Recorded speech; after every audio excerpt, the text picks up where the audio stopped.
Ternyata ini alasan pemerintah tak bisa senggol Panji Gumilang dan Al Zaitun meski terbukti sesat.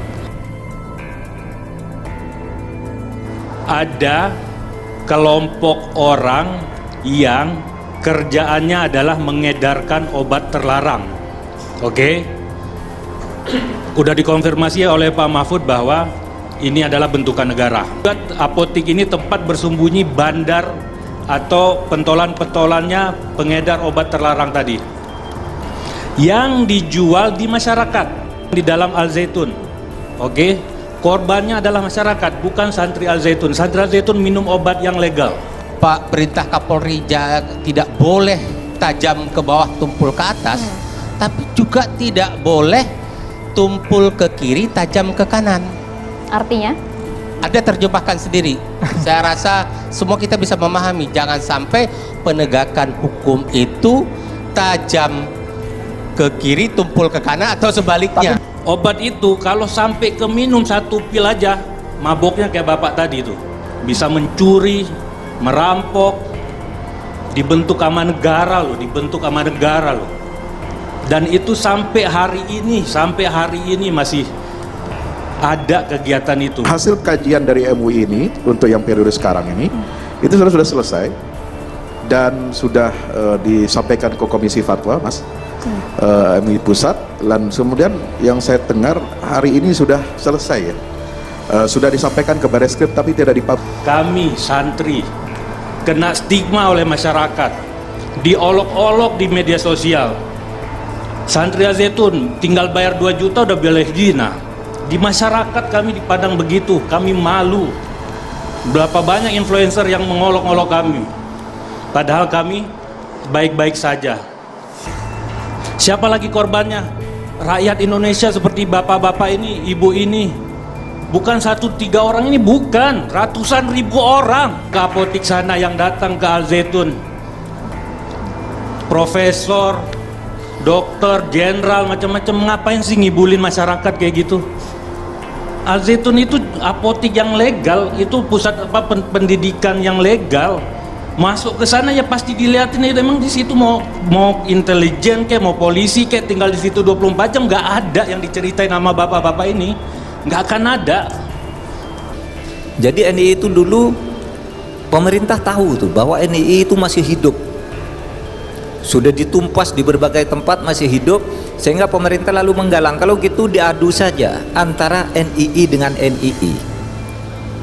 Maka dibentuklah NII yang ada tadi struktur pemerintahnya, yang kemudian dari NII ini salah satu wilayahnya itu Komandemen 9 itu yang sekarang menjadi Al Zaitun itu. Jadi sebenarnya itu bentukan pemerintah pada waktu itu. Kemudian sesudah merasa nyaman dengan pemerintah, merasa aman, kemudian Panji Gumilang ini memecahkan diri, menampilkan sosok Al Zaitun yang seperti sekarang itu. Tapi di balik ini latar belakang sejarahnya dan pengikut-pengikutnya itu masih banyak yang memang ideologinya NII. Meski telah terdeteksi Majelis Ulama Indonesia menganut ajaran sesat dan menyimpang dari agama Islam, Pondok Pesantren Al Zaitun beserta pimpinannya Panji Gumilang nyatanya masih sulit untuk ditindaklanjuti sesuai hukum oleh pemerintah. Ponpes Al Zaitun berdiri sejak 30 tahun lalu tersebut pun juga tidak ditutup meski terbukti memicu kontroversi bagi umat muslim terutama di tanah air. Sebut saja dari tata cara sholat yang menggabungkan saf wanita dan perempuan ketika sholat berjamaah, mengizinkan agama lain hadir di tengah saf saat sholat, mengganti kalimat syahadat yakni dari semula aku bersaksi tiada Tuhan selain Allah dan Nabi Muhammad utusan Allah diganti menjadi aku bersaksi tidak ada negara kecuali negara Islam, selain negara Islam maka kafir. Kemudian memperbolehkan melaksanakan haji di Indramayu bukan di Mekah hingga mengganti salam umat muslim dengan salam Yahudi. Pendiri Negara Islam Indonesia NII, Krisis Center Ken Setiawan membeberkan cerita awal Pondok Pesantren Al Zaitun terbentuk. Dia mengatakan sedari awal terbentuk Pesantren Al Zaitun merupakan produk dari gerakan NII yang diwariskan oleh Sekar Maji Marijan Kartowiswerjo atau SM Kartosowirjo kepada dua pengikutnya yaitu Ahmad Musodek dan Panji Gumilang. Dari awal memang ini Al Zaitun untuk mewujudkan NII-nya dulu ada dua nama keren di NII, namanya Ahmad Mossadegh dan Panji Gumilang. Keduanya sama-sama komando wilayah 9 dalam pergerakan NII, kata Ken dikutip dari kompas.com pada Kamis 22 Juni 2023. Ken mengatakan kedua pengikut Kartosoewirjo itu memiliki dua jalan yang berbeda. Kala itu Ahmad Mossadegh keluar dari gerakan yang dibentuk Panji Gumilang dan membentuk gerakan baru yaitu Al-Qiyadah Al-Islamiyah dan memilih untuk bergerak dengan ajaran yang sama melalui pendekatan pertanian dan kedaulatan pangan. Sedangkan Panji Gumilang bergerak di dunia pendidikan. Kami menganggap ini seperti merekrut kader untuk gerakan NII. Panji Gumilang memanfaatkan dengan cover pesantren, ucap Ken. Ken mengatakan Panji Gumilang sangat lihai memanfaatkan nama pesantren untuk menumbuhkan gerakan NII. Karena dengan cover pesantren tersebut, kata Ken, pemerintah dan Majelis Ulama Indonesia akan berpikir dua kali menindak gerakan yang dilakukan oleh Panji Gumilang. Meski telah terdeteksi Majelis Ulama Indonesia menganut ajaran sesat dan menyimpang dari agama Islam, Pondok Pesantren Al Zaitun beserta pimpinannya Panji Gumilang nyatanya masih sulit untuk ditindaklanjuti sesuai hukum oleh pemerintah. Ponpes Al Zaitun berdiri sejak 30 tahun lalu tersebut pun juga tidak ditutup meski terbukti memicu kontroversi bagi umat muslim terutama di tanah air.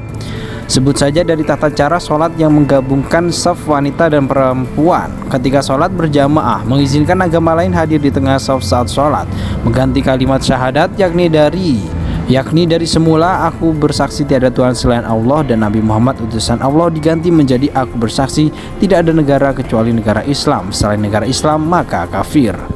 Kemudian memperbolehkan melaksanakan haji di Indramayu bukan di Mekah hingga mengganti salam umat muslim dengan salam Yahudi.